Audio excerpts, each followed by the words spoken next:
Hello అండి, welcome to Shloka creations. ఈరోజు మీకు ఒక మంచి స్వీట్ తయారు చేసి చూపిస్తాను. అదేంటంటే కాజు స్వీట్ అనమాట. ఇది దివాళీకైనా ఎప్పుడైనా స్పెషల్గా ఎటువంటి స్టవ్ అవసరం లేకుండా ఒక్క 5 మినిట్స్లో ఇంట్లోనే ఎవరైనా ఈజీగా చేయగలిగే స్వీట్ అనమాట. ఫస్ట్ దీనికి 1 కప్పు జీడిపప్పు తీసుకోవాలి. ఇది మనం నార్మల్గా తీసుకుంటే పేస్ట్ అయ్యే ఛాన్సెస్ ఉంటుంది మిక్సీ చేసేటప్పుడు. అందుకని దీన్ని ఒక 1 అవర్ డీప్ ఫ్రిడ్జ్లో పెట్టుకోవాలన్నమాట. డీప్ ఫ్రిడ్జ్లో పెట్టుకుంటే ఇది చాలా కరకరలాడుతూ వస్తుంది అనమాట. కరకరలాడడం వల్ల మనకి ఏంటంటే మిక్సీ చేసేటప్పుడు పేస్ట్ అయ్యే ఛాన్సెస్ అనేవి చాలా తక్కువగా ఉంటాయి, పౌడర్ లాగా వస్తుంది అనమాట. అందుకని దీన్ని 1 అవర్ పాటు డీప్ ఫ్రిడ్జ్లో పెట్టుకొని 1 కప్పు తీసుకోవాలి. దీన్ని మిక్సీ పట్టుకోవాలి. మిక్సీ పట్టిన తర్వాత మీకు చూపిస్తాను. ఇది మిక్సీలో 1 కప్పు తీసుకుంటే చూడండి, ఇది ఇలా పౌడర్లా వస్తుంది అనమాట. లేదు అంటే డైరెక్ట్గా మనం మిక్సీ చేస్తే ఏమవుతుందంటే పేస్ట్లో ముద్దలాగా అయ్యే ఛాన్సెస్ ఉంటుంది. అందువల్ల మనం ఒక 1 అవర్ మాత్రం డీప్ ఫ్రిడ్జ్లో తప్పకుండా పెట్టుకోవాలి. పెట్టిన తర్వాత 1 కప్పు జీడిపప్పు పౌడర్ తీసుకోవాలి. తర్వాత ఎండు కొబ్బరి పౌడర్ ఉంటుంది కదా, ఎండు కొబ్బరి పొడి కూడా 1 కప్పు తీసుకోవాలి. ఇది కూడా 1 అవర్ డీప్ ఫ్రిడ్జ్లో పెట్టుకోవాలి. పెట్టుకుంటే ఏంటంటే క్రంచీ పౌడర్ లాగా వస్తుంది అనమాట. ఇలా దీన్ని కూడా ఒక 1 అవర్ ఫ్రిడ్జ్లో పెట్టుకొని తర్వాత 1 కప్ యాడ్ చేసుకోవాలి.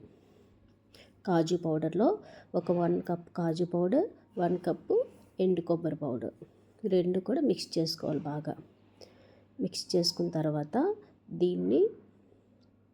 దీంట్లో 1 కప్ షుగర్, 1 కప్ షుగర్ని కూడా యాడ్ చేసుకోవాలి. ఇది కూడా మిక్సీ పట్టుకొని యాడ్ చేసుకోవాలి.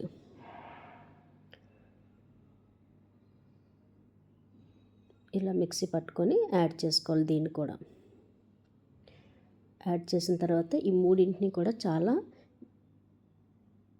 నీట్గా మిక్స్ చేయాలి. మూడింటిని కూడా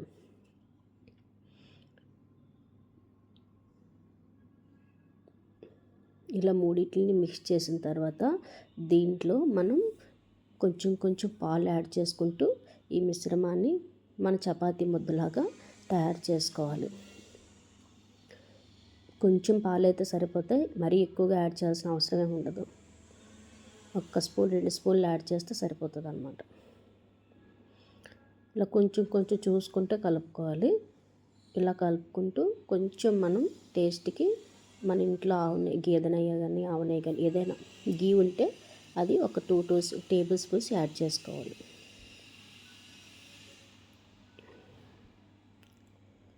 ఇలా చపాతీ ముద్దలాగా మెత్తగా చేసుకోవాలి. చేసుకున్న తర్వాత దీన్ని 3 భాగాలుగా కట్ చేసుకోవాలి.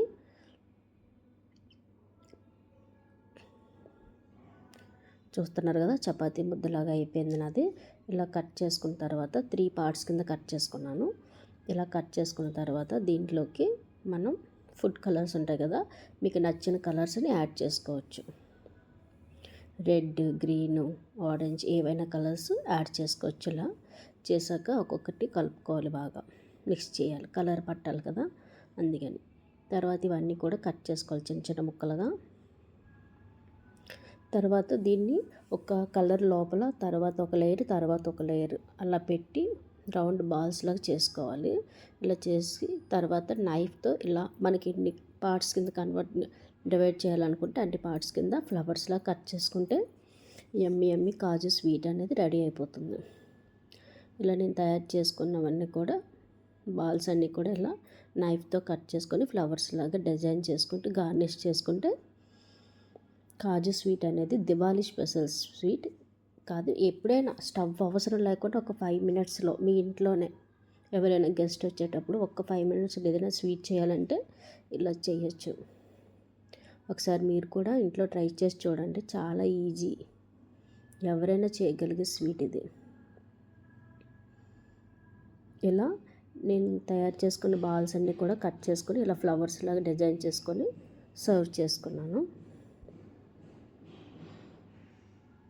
ఇలా డిఫరెంట్ కలర్స్ లేయర్స్ మీరు పెట్టుకోవచ్చు. లోపల ఆరెంజ్ పెట్టుకోవచ్చు, గ్రీన్ పెట్టుకోవచ్చు, ఎలా అయినా మీ ఇష్టం.